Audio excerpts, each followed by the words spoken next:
South Korean society is growing grayer due in large part to the country's alarmingly low birth rate. For a lot of reasons, young people just aren't having as many children, creating a serious population imbalance and projections that South Korea will soon be categorized as a super-aged society. The total fertility rate recorded 0.97 infants in the second quarter. South Korea is the only country in the world where this figure has dipped below 1.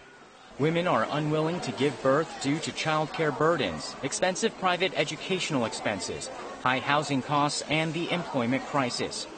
A super low birth rate is expected to lead to a super-aged society.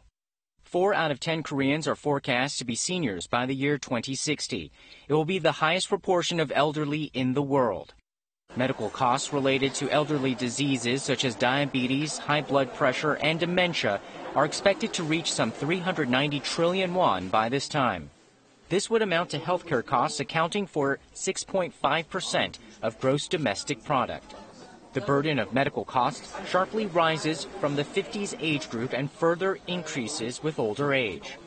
This financial burden is passed on to the younger generations, which in turn weakens economic growth. At this pace, according to some projections, Korea's growth rate will drop below 1% past the year 2026. The low birth rate and aged society are likely to drag down the country's economic growth.